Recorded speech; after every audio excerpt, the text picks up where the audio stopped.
ये धरना प्रदर्शन रुकने वाले नहीं है, कभी सोचते हो रुकने वाले नहीं। तो मेरा तो कहना ये है, अगर ऐतिहासिक की बात हम लेकर के चलेंगे तो इतिहास बौद्धों का बहुत बड़ा है। सालों साल लग जाएंगे हमें समझाने में, बताने में और दिखाने में। तो मैं तो ज़्यादा बड़ी बात ना कहते हुए मैं ये कह रहा हूँ कि सरकारें आई और गई, सरकारें हैं और जाएंगी, सरकारें आएंगी और जाएंगी। मजिस्ट्रेट, माननीय न्यायाधीश आएंगे, रिटायर होंगे, जाएंगे, आएंगे, रिटायर होंगे, जाएंगे, आते रहे और जाते रहेंगे। लेकिन जिसने न्याय प्रणाली की, जिस मजिस्ट्रेट ने, जिस न्यायाधीश ने न्याय किया, उसका नाम इतिहास में लिखा जाएगा।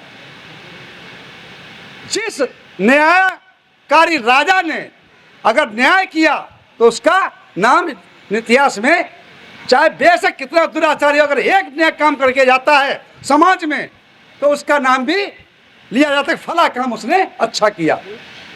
तो मैं तो ये चेतावनी नहीं दे रहा हूँ, मैं तो एक समझा रहा हूँ भाई। बौद्ध भिक्षुओं की ये नहीं है कि बिल्कुल बौद्ध भिक्षु मौन धारण करे बैठे हैं, इस बात को मत सोचो ना समझो भाई। बौद्ध भिक्षु शांति प्रिय होते और भगवान बुद्ध ने जो है संदेश दिया है शांति का, सबको शांति, लेकिन हाँ अशांति को जागृत न होने दो।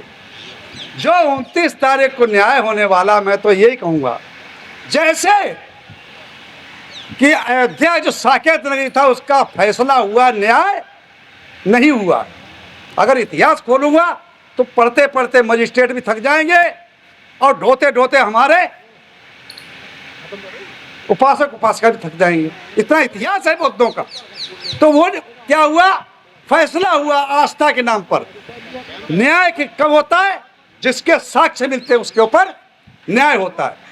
वैसा ही मैं तो कह रहा हूं कि 29 तारीख को आने वाली 29 जुलाई को फैसला, अगर एक नेक काम करके जाओगे जिसके सारे साक्ष्य सबूत मौजूद हैं और जितने चाहिए और मौजूद हो जाएंगे, मिल जाएंगे, तो न्याय उस प्रकार होना चाहिए। आज भी अगर मैं उस सरकार से भी कहना चाहूँगा, यही समझाना चाहूँगा कि एक न्याय कर लो, इस एक्ट को ख़त्म कर दे तो तेरा भी नाम हो जाएगा, इतिहास में नाम लिखा जाएगा। फला सरकार थी और फला प्रधानमंत्री था, उसने इस एक्ट को ख़त्म कर दिया। कौन सा, 1949 को। ये मानेंगे, मान लेंगे अब भी कि भाई फला की सरकार थी, फला प्रधानमंत्री था, फला राष्ट्रपति था, उसकी सरकार में ये एक्ट खत्म किया गया। सरकारें कितनी आई कितनी गई, कब खत्म होना चाहिए, 1950 में, लेकिन आज तक खत्म नहीं हुआ। ये ऐतिहासिक बात होगी। तो मैं तो एक चेतावनी, जहाँ पे शांति का वातावरण है, जहाँ बौद्ध का शांत पथ है, तो शांति पथ में ही रहने दो, अशांति को जागृत न करो। और इसी के साथ मैं ज़्यादा ना लेकर के मैं तो यही कहूँगा कि जो अगर 29 जुलाई को फैसला हमारे बौद्धों के पक्ष में नहीं आता है, तो आप लोग समझ जाइए, यहाँ आने से जितने भी आंदोलन होंगे, बड़े से बड़े होंगे। बंते जी ने, फिरोजोती ने अभी कह ही दिया है कि जो रामलीला मैदान में पैर रखने की जगह नहीं मिलेगी, तो वाकई नहीं मिलेगी। और मेरा तो ये उद्देश्य है, अगर ये 29 जुलाई को फैसला अपने पक्ष में नहीं आता है, तो आंदोलन हर डिस्ट्रिक्ट, हर प्रदेश, हर जिस प्रांत में रहते हैं, जहाँ भी हैं, SC ST OBC सब मिला के और संगठित होकर के हर जिला मुख्यालय में धरना प्रदर्शन कीजिएगा और वहाँ पे ज्ञापन सौंपिएगा। हमारी कामयाबी देखे कैसे नहीं मिलती। कि बुद्ध गया, केंद्र सरकार कहती है कि बुद्ध की ज्ञान स्तरी नहीं है, उधर नीतीश की सरकार कहती है कि बुद्ध गया, बुद्ध की ज्ञान स्तरी नहीं है। और जो पंडित पुजारी बैठे हैं वो कहते हैं उनका हमारा एकाधिकार है। आखिर ये पटिशन 2012 में ये डाला गया, उसके बाद ये तारीख पर तारीख चलती रही, तो 12 साल के बाद समय आया और समय के साथ 16 तारीख को सुनवाई हुई और उस समय केंद्र सरकार के महाधिवक्ता और नीतीश सरकार के महाधिवक्ता कोर्ट में पेश हुए। जब बेंच ने कहा, क्योंकि आज मामला कोर्ट में है, कि जब कहा गया कि आप अपना सबूत पेश करें, ना केंद्र सरकार के महाधिवक्ता के पास कोई सबूत था और नहीं नीतीश सरकार के महाधिवक्ता के पास कोई सबूत था।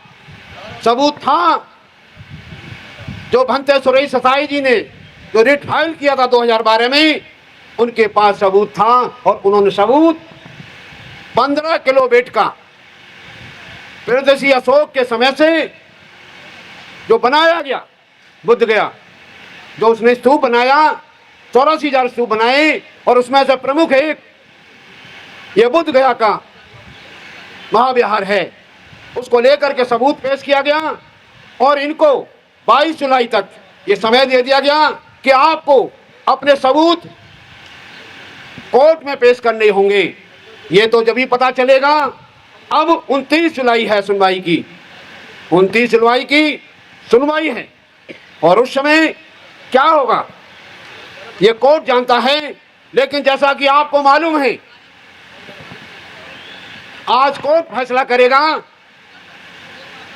इससे पहले 2018 में 20 मार्च को SC/ST एक्ट को प्रभावित किया गया सुप्रीम कोर्ट के माध्यम से और 2 अप्रैल को 2018 में पूरा देश जाम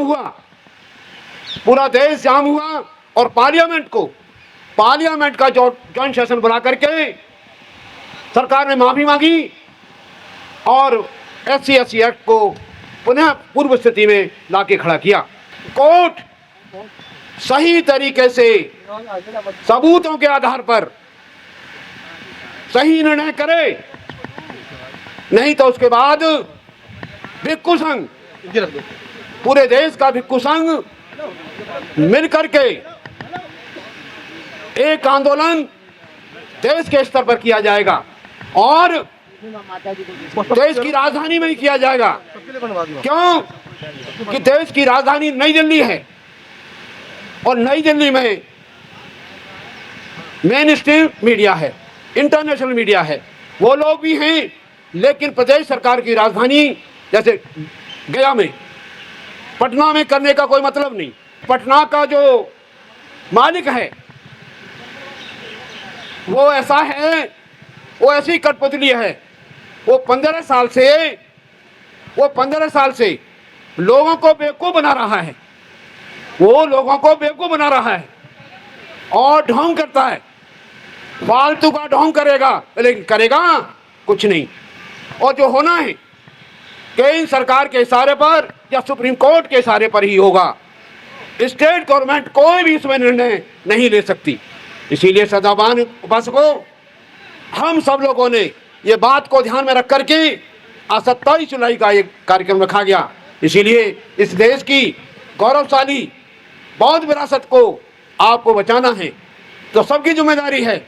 सब मिल करके कदम से कदम मिला करके आने वाले वक्त में जो भिक्षु संघ का, क्योंकि भिक्षु संघ और उपासक मिल करके काम करेंगे और अपनी जिम्मेदारी को समझेंगे कि ये बुद्ध गया बुद्धिस्टों को सौंपना है। क्यों? कि बाबा साहब ने कहा कि जब सरकार न माने तो जन आंदोलन बहुत आवश्यक है। अपने अधिकार जन आंदोलन के माध्यम से मिल सकते हैं और जब अधिकार मांगने से नहीं मिले तो छीनना बहुत जरूरी है। छीनने के लिए हमको जन आंदोलन करना ही होगा, क्योंकि इस देश में जो लोग सरकार में बैठे लोग हैं वो ऐसे लोग हैं दूषित मानसिकता के लोग, और वो संविधान विरोधी हैं। वो कोर्ट के फैसले को नहीं मानेंगे, और संविधान के फैसले को नहीं मानते, तो इनका इलाज क्या है? जन आंदोलन। इसीलिए आप सब लोगों को जन आंदोलन के लिए तैयार रहना होगा। इसीलिए सबकी जिम्मेदारी है इस आंदोलन के लिए हम सबको अपने गौरवशाली इतिहास के पन्नों पर जाना होगा, क्योंकि आपको सबको मालूम है ये देश रहने लायक बनाया है तो हमारे पुरखों ने बनाया है, नहीं तो इस देश को बूचड़ खाना बना दिया था, बूचड़ खाना बना दिया था। और आज भी वो लोग इस देश को बूचड़ खाना बनाना चाहते हैं। इस देश को आप चाहते हैं ये बुद्ध का देश बने, बाबा साहब के संकल्प का बुद्ध में भारत बने, तो सब लोग अपनी जिम्मेदारी को समझें, जिम्मेदारी को समझें, अपने कर्तव्य को समझें, तभी कुछ संभव है। क्योंकि आप लोग सिर्फ महापुरुषों के नाम लेकर के, आपको अपने महापुरुषों के नाम लेकर के आपको अधिकार मिलने वाले नहीं है। नहीं तो ये लोग जो आज जो संविधान है भारत का समाप्ति के कगार पर है, और आप ये इंतजार करें कि जब देश में ये घोषणा होगी कि देश का संविधान खत्म हो गया है, अब चलो मैदान में। ये संभव नहीं है, ये संभव है ही नहीं। उन लोगों ने धीरे धीरे करके संविधान को इतना खोखला कर दिया है, और आने वाले समय में इतना खोखला कर देंगे कि आपको कहने के लिए, अपने अधिकारों को मांगने के लिए सड़कों पर भी नहीं आने दिया जाएगा, सड़कों पर भी आपको आंदोलन करने का अधिकार नहीं होगा।